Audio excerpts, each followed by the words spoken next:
actually live streaming now. So if you are following on Instagram right now, please do go ahead on over to YouTube. You can like, share, subscribe, and you'll be able to see the content that I have today.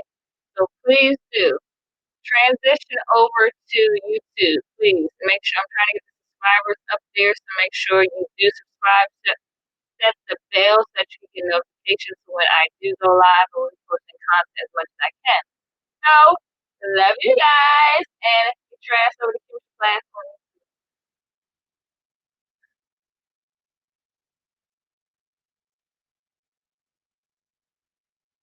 Okay, so if you're over here on YouTube, thanks for coming to chemistry class. I'm not going to keep you guys very long today. So this will be a short chemistry class. We're going to build off of what we discussed last week. So last week we talked about fructose, and we talked about the difference between that and table sugar, and we talked a lot about the glycemic index. So today we're going to talk a little bit more about high fructose corn syrup, touch on that, and we will recap the glycemic index. So if you have any questions, one going back and forth between sharing the screen so I can see your questions. If I don't get to your questions up during the actual content or during the presentation, I will get to them afterwards. So welcome, welcome, welcome, welcome back, welcome back, welcome back. Welcome back to chemistry class. So we are always, always, always glad to have your ass in chemistry class. I am Professor Health. I am your friendly neighborhood healer, but not your average guilt dealer and your creative and culinary chemist. Okay, so I got a lot of other tags that go along with behind my name, comma, comma, comma. But I'm here today as your certified health educator, Professor Health, and we're going to talk about high fructose corn syrup. So let's get to it and let's do it. Okay, and I hope you guys can all see this content. Okay, so we are in the month of March. The month of March, and March is nearing the end. But before we go, we're not going to leave without discussing some nutrition awareness month information. And today, as you know, we talk about high fructose corn syrup. Okay, and this image is going to be courtesy of ecowatch.com. So last week when we discussed the glycemic index, we said it's used to measure how quickly or how slowly foods can make your blood sugar rise.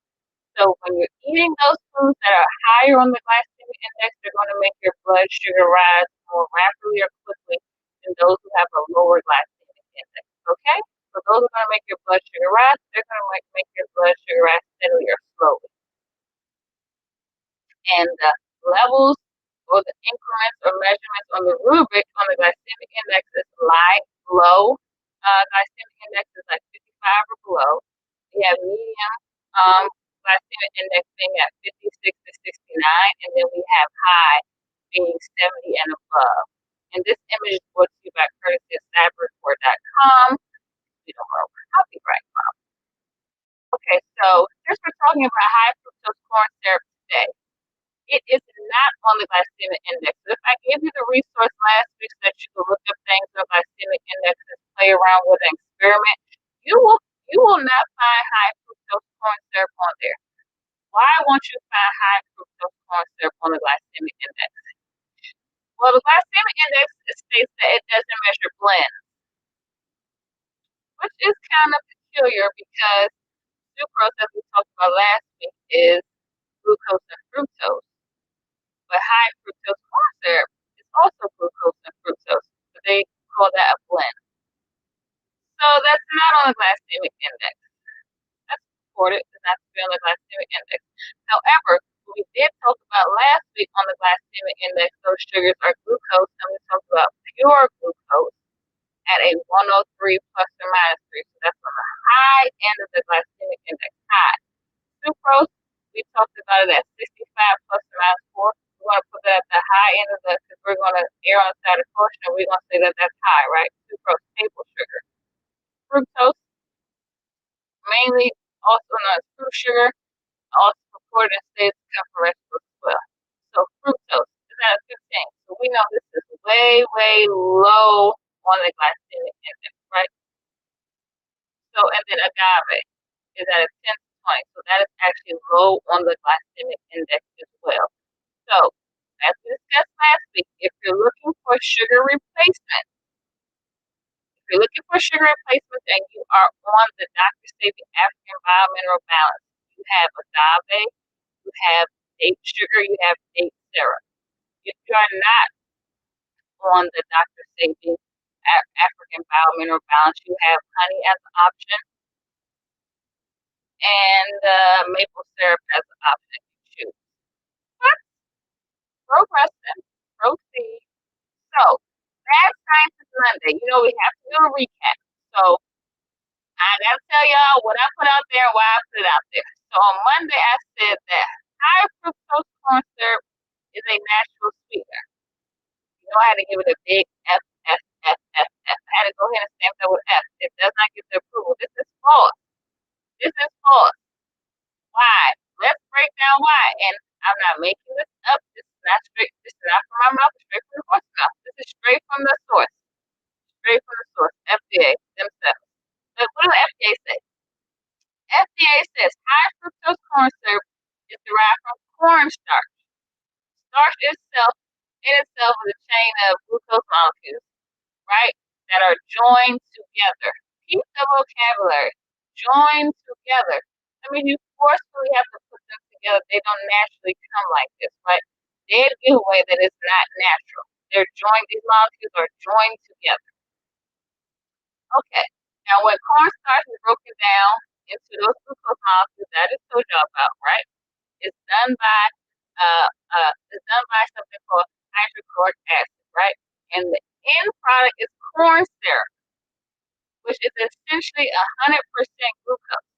Now let's go back a couple of slides, and y'all see that glucose is at a 103 plus or minus 3, right? So high on the glycemic index. So what we're getting as a portion of end product to make high fructose corn syrup is 100% glucose coming from cornstarch, right? We're getting corn syrup. So this tells you, and it's an indicator that is very, very high on the glycemic index. It is something you want to stay away from. But how can you stay away from it when it's in everything? Everything. Everybody and their mother put it in everything. So it's very, very hard. So you gotta read those labels, right? But to make high fructose corn syrup, enzymes are added. And I have this highlighted because it says that enzymes are added to the corn syrup. Enzymes are just basically something that's going to help the process to serve as a catalyst to keep it moving faster, right? So corn syrup, in order to convert that 100% glucose, that's the end product, you want to turn that into a little bit of fructose, right? So now you want to have some glucose and you want to have some fructose. So this has to go through a process. In this process, you have enzymes that are added. We've already talked about we're adding hydrochloric acid. Now, at the end product, we're going to get high fructose corn syrup.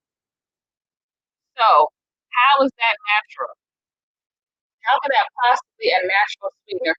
When we just said enzymes are added, we just said that molecules are joined together. We're adding hydrochloric acid to break down molecules. So how is it possibly natural? That just describes the whole process, a manufacturing process that this has to go through to get from one endpoint to the next, so to get from a start point to the next. So it can't possibly be natural. Secondhand is that when FDA calls something natural, they're basically saying that it doesn't have anything artificial, anything synthetic added to it that wouldn't already, or something added to it that wouldn't already naturally be there.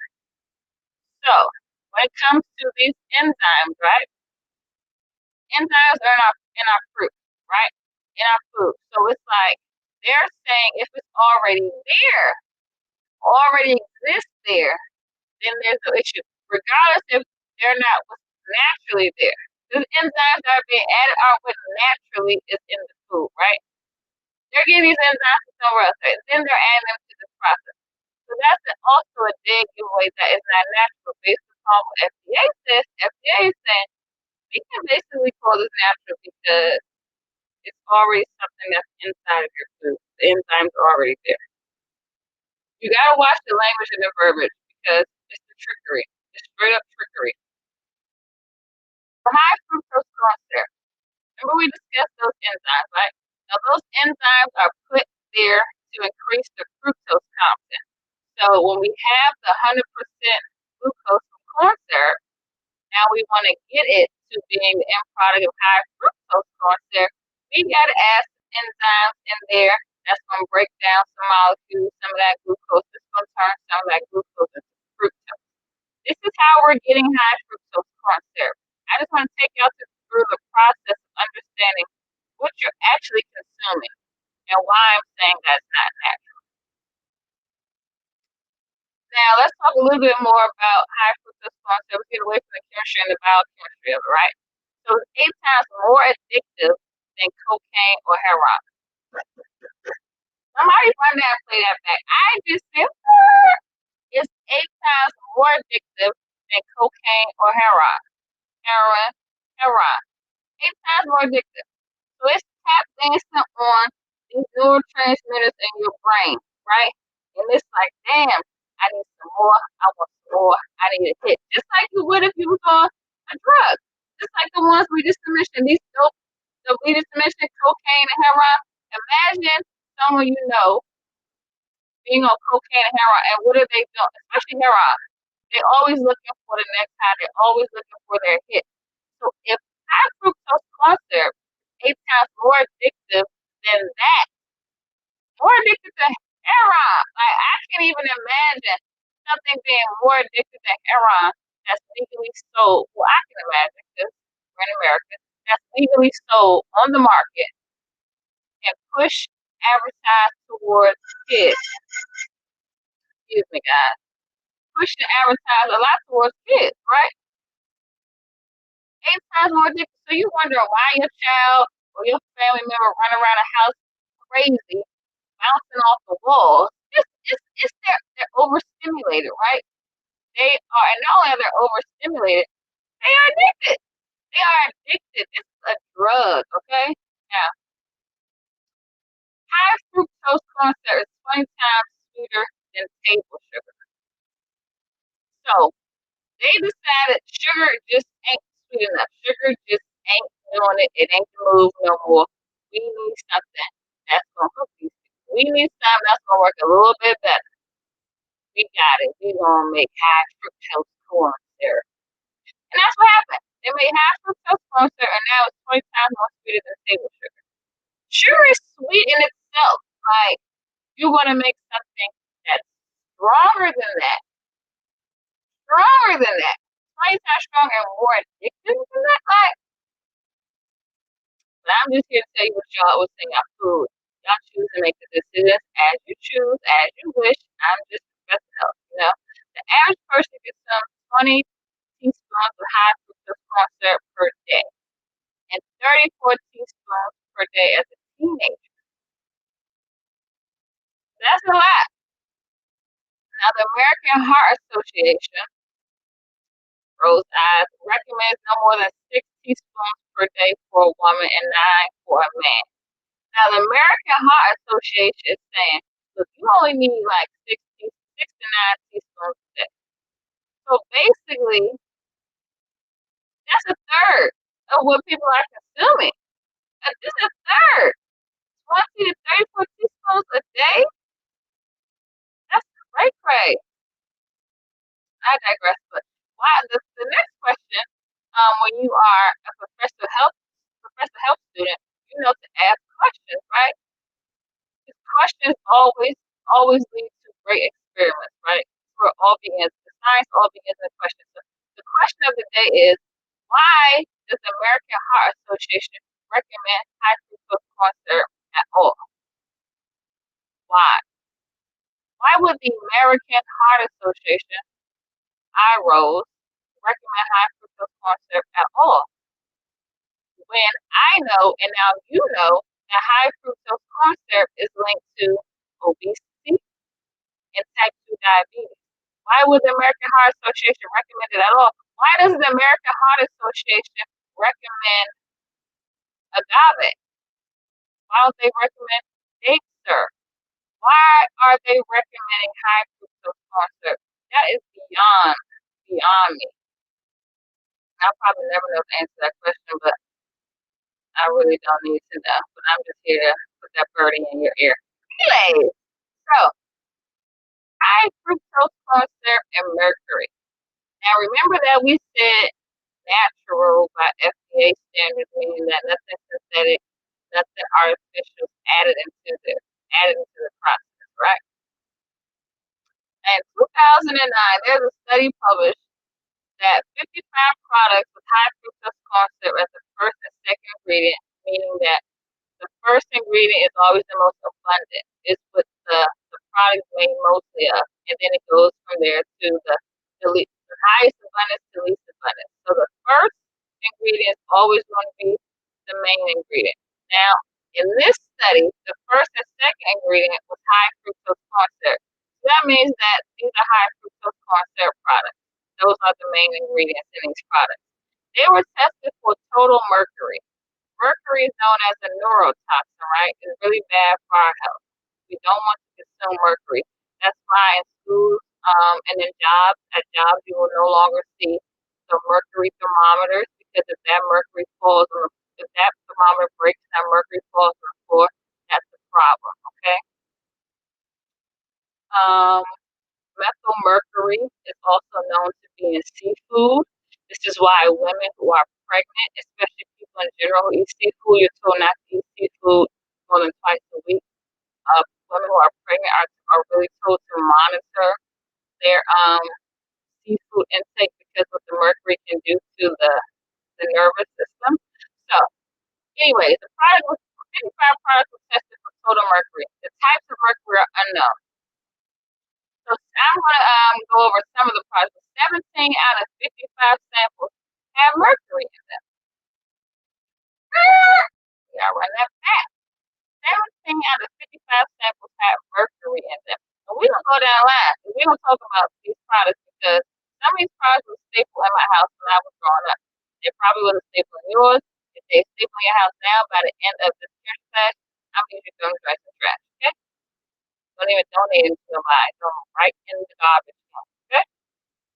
So Quaker oatmeal to go bars. I don't think I was on Quaker oatmeal to go bars, but I'm pretty sure there are people out there. Ooh, excuse me, I got sick. Excuse me. Thank you. So Quaker oatmeal to go bars. Jack Daniels barbecue sauce. That's a good one. I know I was on that when I was a little bit older. Jack Daniels barbecue sauce. Hershey's chocolate syrup. Listen, your girl loves chocolate milk. I can't stand regular milk, so I will always put the Hershey's chocolate syrup in there to make some chocolate. Okay? So yes, this was all up in my system. If it ain't in my system still, maybe it is. The residual of eating stuff like this. So Hershey's chocolate syrup is on there, tested for mercury. Kraft original barbecue sauce. Yes, I think that was a staple. We had barbecue sauce. I'm trying to think about if it was Kraft. I can't remember, but probably was. If you got Kraft original barbecue sauce, dumpster, Nutri-Grain strawberry cereal bars. Yes, I ate those. Manwich Gold Sloppy Joe. If you was Joe Till's daughter, Joe Tillman's daughter, you ate Sloppy Joe's and you ate Sloppy Joe's like once a week. Okay? So yes, I was on Sloppy Joe's, Pop Top, yes. Frosted blueberry. My father would make us Pop Tarts in the morning because he always would say that you don't walk out the house without eating something. You put something on your stomach. He would give us Pop Tarts if he didn't have time to make breakfast. So, Hunt's tomato ketchup. Who everybody know about Hunt's tomato ketchup? You had it in your house. You had Hunt's in your house. If it's in your house right now, it's garbage. You'll play strawberry yogurt. Yes, I was eating that garbage. Minute Maid Berry Punch. Joe Till's daughter you drank Minute Maid Berry Punch, and we drank it so much that he had to go re-up. Like, Minute Maid Berry Punch. Look in your refrigerator right now if you got that in your refrigerator. Toss it. Yoo-hoo chocolate drink. Now, I used to drink Yoo-hoo like 90 going north, and when I found out that they sold it at Dollar Tree, six pack for $1, that was a wrap. Nesquik chocolate milk. You got Nesquik chocolate milk somewhere in the house, garbage. So, these are some of the samples. These are all 17. If you want to know more about this information, just let me know. Now, high fructose corn syrup, 42, and a high fructose corn syrup, 55. So these are two of the main formulas used for high fructose corn syrup. So what does that really mean, though, high fructose 42 and high fructose 55? So basically, high fructose 42 denotes the amount of fructose in the formula. So that means that it's 42% fructose, with the remainder being glucose. And high fructose corn syrup 55 is 55% fructose, with the other 45% remaining being glucose. Excuse me. What the hell does that mean? Well, let me break it down. Like a pound. High fructose corn syrup fruit is mainly used in processed foods such as cereals, baked goods, and some beverages. Now, high fructose corn syrup 55 is used primarily in soft drinks. Now, who drinks soft drinks the most? Who craves the soft drink? Now, there are adults that drink soft drinks like 91 off, but kids want soft drinks, and they are the ones that are tearing up the soft drinks, the food that they have in their schools. Well, not so much right now during COVID, but the vending machines, the corner store, the grocery store. I mean, the market, probably the bodega. Um, they have all these foods that contain high fructose corn syrup. So anywhere you go, like I said, turn left, right, front, back. There's something in the store that's right in your face that's got high fructose corn syrup. So what you want to do is train yourself to start looking at those ingredient bottles, right? You want to know, is it high fructose corn syrup? Again, if you're concerned, right? If you're concerned, you want to clean up your health, you want to be more conscious about your health. Start looking at those products. I gave y'all the key. So when you look at the food label, when the ingredients are posted, the most abundant and primary ingredients always going to be listed first, and then in descending order. So high fructose corn syrup tricks your brain. Remember I said it's very addictive. It tricks your brain so that you eat more. So there are certain hormones in our body that regulate whether you're hungry or whether you're full. Those hormones are called ghrelin and leptin. Now ghrelin says I am hungry. I'm hungry. I want more. Leptin says I'm satiated. The body is satisfied. We're good. But when you're consuming high fructose corn syrup, especially in excess, ghrelin is going to always be triggered or stimulated, saying the body, telling the brain telling the body, I am hungry, I'm still hungry, I'm still hungry, I'm still hungry, I'm still hungry. So now you're eating, overeating, and what comes from overeating? Overweight, obesity, you get fat, right? So it does play tricks. Your mind playing tricks on you. High fructose corn syrup has your mind playing tricks on you. So like I said before, it's linked to obesity incidence, meaning new cases of obesity in the United States, and research has proven that countries with huge high fructose corn syrup consumption rates have higher prevalence of type 2 diabetes. Now, just offhand, what I remember from countries that have an overconsumption of sugary drinks and have high levels of like obesity, Chile, Argentina was up there. United States is like number three. There were some other countries from offhand. I remember Chile, Argentina, and maybe Mexico being number one. United States. So research has proven that there's links between obesity and type 2 diabetes when it comes to the consumption of high fructose corn syrup. Now, high fructose corn syrup is not used in India, Ireland, Sweden, Austria, Uruguay, or Lithuania. Let that seep in right there. Like, there are countries that don't even use this crap. They're like, no, either they're very health conscious and they care about their citizens, or maybe they have some ulterior motive. I'm gonna try to go with the one saying they care about their citizens and they're health conscious. So India, Ireland, Sweden, Austria, Uruguay, Lithuania is like, nah, we're good on the high fructose corn syrup. So there are whole countries that don't even use this, but our country does, and you'll see it everywhere on your shelves nearby. Look around you and see we got high fructose corn syrup. I bet it does. Your number one soda you like to drink, your number one juice you like to consume, it got high fructose corn syrup in it. Those cookies, cakes, and products that you like to eat, that you love to eat in abundance, and you're like, I just want some more, you just never can have enough of it. I'm pretty sure I got high fructose corn syrup in it. So that was the presentation for the day. I told you guys I was not going to keep you long. I very well appreciate you guys being here in chemistry class. If there are any questions, this is the time to go ahead and ask me, and I'm down to answer. So, if you have any questions about high fructose corn syrup, I am your girl. I'm ready. Listen. And if not, then we're going to go ahead and we're going to close chemistry class out, and we are going to have chemistry class next Wednesday, hopefully, tentatively. And I don't know what we're going to discuss. Thank you so good. Thank you so much, A. Sumter. Thank you for being here with us. Make sure you like, share, subscribe if you have not already been following us, and share this information with somebody you like, love, lust, or maybe hate. Either or. Sharing, caring. So I love you guys. Do so go into the library and watch all the other content that we have. Oh, hey, Drea. Watch all the other content that we have. And like I said, I'll be dropping new content on here weekly. So just please know the girl. Love you.